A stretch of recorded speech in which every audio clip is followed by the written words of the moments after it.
Wagwan people, go live for life, this and we just come and show you some of the news for this week.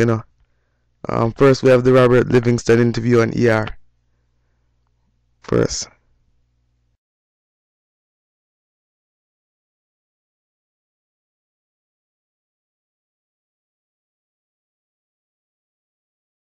It's a rough time for the music business generally. No one knows this better than Big Yard Biggie, Robert Livingston. The music itself not selling, period. So if you look at the music abroad, I mean, guys, them fighting to struggle. Usher album never did well. He had to re-record the album. So nobody's selling record.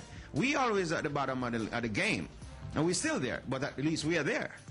And we recognize, I think what happened with music and artists, they are more, performance is what's selling, and branding. So artists is not selling music, they're selling other product.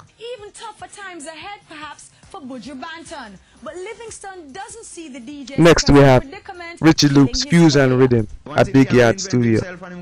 Hype it up. Same as I say. Rhythm, another single. Maybe he'll get to refill his cup. Richie Loop's Fusion Rhythm was on instant replay at Big Yard this Wednesday.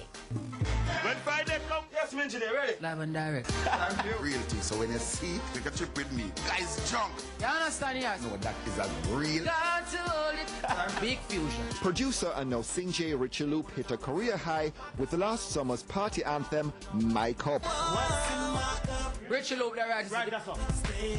Slow down. Trust me, that was great. Yeah. The Fusion project, wow. His follow-up is the Fusion Rhythm, Like that. also featuring Richie, sticking to what he does best. Richie, sing something, man. Step up in the club, got that money to spend. We don't act up like some rooster telling now we know ends. Blending musical genres doesn't always go down well with dancehall purists. But Loop likes to mix it up whilst keeping an open mind in the studio. Start up with an idea. Yeah, sometimes, and sometimes it's just nothing. We just start with a kick and you end up, so you put a snare to it, and then you find a sound, and it sounds okay. You say, okay, well, this is nice. Let me do something else and put in, and it's like you making a cake, and you mistaken it for chocolate and it become a chocolate cake.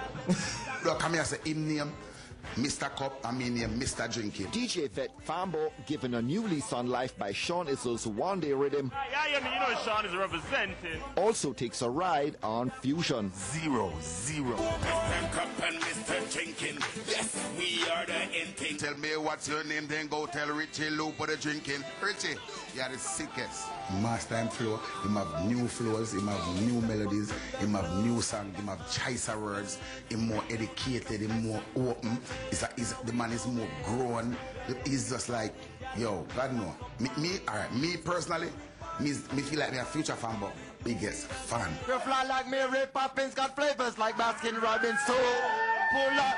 Also getting an airing at Big Yard, another Richie Loop single featuring newcomer Adrenaline. The party thing, and me and him have a song too. And it name All I Really Know. Who also dreams of bussing out beyond Jamaica. Napping, we absorb them like we're napkins. Yeah, because the reality is that records don't sell in Jamaica, so we're working with what can pay, you know what I mean? Well, I entertainment report them on some cut out there with me on there and something. In the house, perennial hitmaker Beanie Man. I like it, yeah, see you. Still managing to live the life he DJs about. Or does he? Yeah, well, it take a lot, trust me, because it's just so you know when to party. Every Wednesday is a party, every Thursday is a party, every Saturday, every Monday, every Tuesday is a party. You cannot do it every day, because if you miss this Wednesday, next week Wednesday there, and if you miss next week Wednesday, next Wednesday there. Okay. So, and you're a dancehall veteran. I would describe you as a dancehall veteran. How does a dancehall veteran still make hit tunes? Dawn becomes a veteran. And what's your recipe for that? Yeah, it's to just adapt and adjust. Yeah, because once he's a veteran, he's a legend. Once he's a legend, he's a husband. Oh, I get you. Bless him. Next we have The Better Must Come movie premiere at the Carib Theatre. So I say, Hype Life, DMR, big up on yourself. Miami, G-Star, all on big up.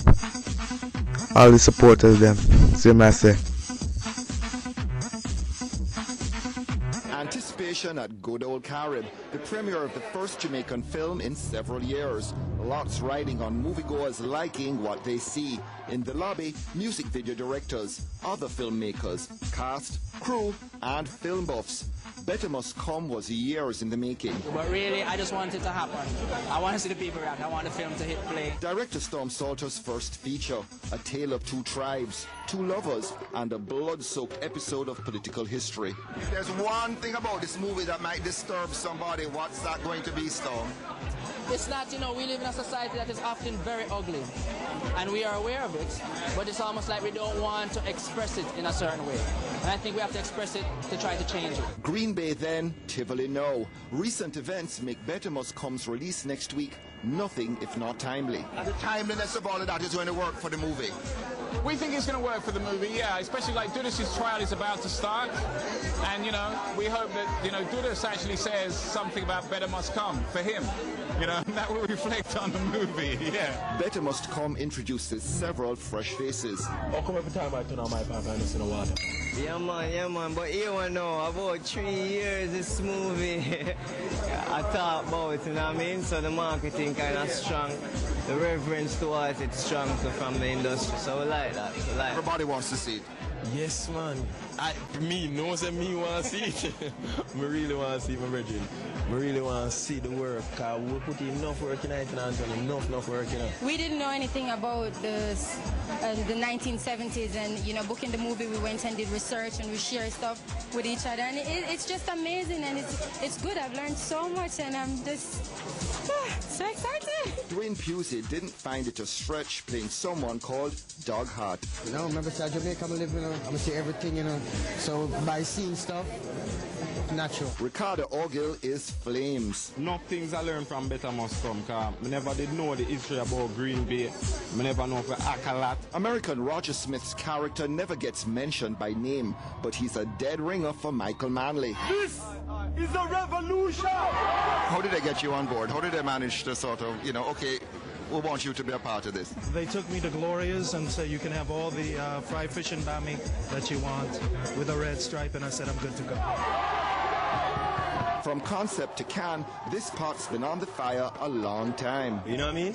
So I'm just wondering, like, or I'm hoping that, you know, he's comfortable with it and happy with it, because I learned to understand now that you have this 100% idea, you're going to walk away with 50.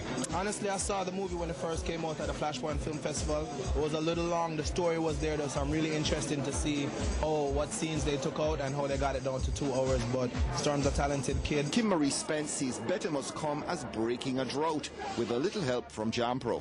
We facilitated this premiere, we facilitated just getting this off. Facilitation is a big word, what do you mean?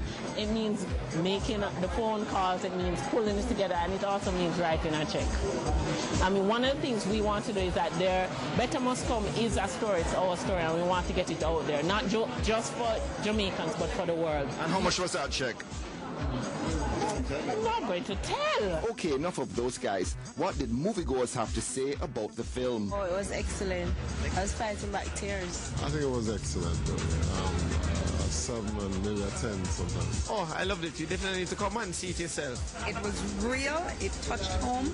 The characters were amazing. I'm really surprised at how excellent Nicole and Sheldon were. They just really, and that love scene. And it's good to see, you know, since Harder They Come, that there is something that deals with that period and deals with it in a really authentic way. So it was a great experience. 8.5, 9.